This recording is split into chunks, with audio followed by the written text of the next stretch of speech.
Hello everyone, হয়তো সকলো ভালে আছে। আজি আপোনালোকক লৈ আহিছো ক্যানমোৰ দেখাবলৈ। মোৰ পিছফালে যে এই পাহাৰ দেখিছে, তিনিটা পাহাৰ যে আছে, সেইটো থ্ৰী সিষ্টাৰ্ছ বুলি কয় ক্যানমোৰৰ পাহাৰ। আহকচোন মোৰ লগতে আমি ক্যানমোৰ চাওঁ।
ক্যানমোৰখন এলবাৰ্টাৰ ভিতৰত এখন সৰু চহৰ। ইয়াৰ জনসংখ্যা মুঠেই 15,000।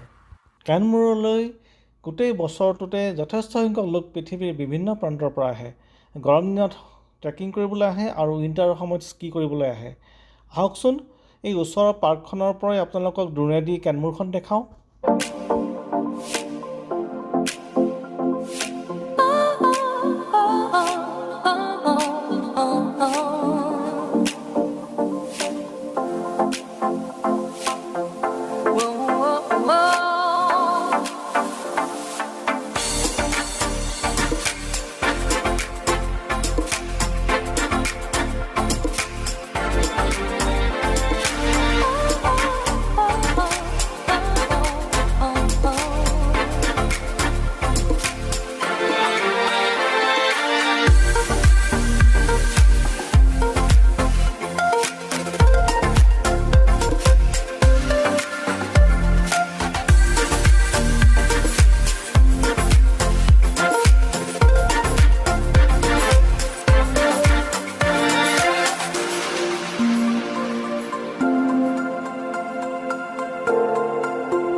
কেনমোৰ চাই কেনেকুৱা পালে বাৰু ভিডিঅ'টো কিন্তু লাইক শ্বেয়াৰ আৰু কমেণ্ট কৰিব নাপাহৰিব দেই।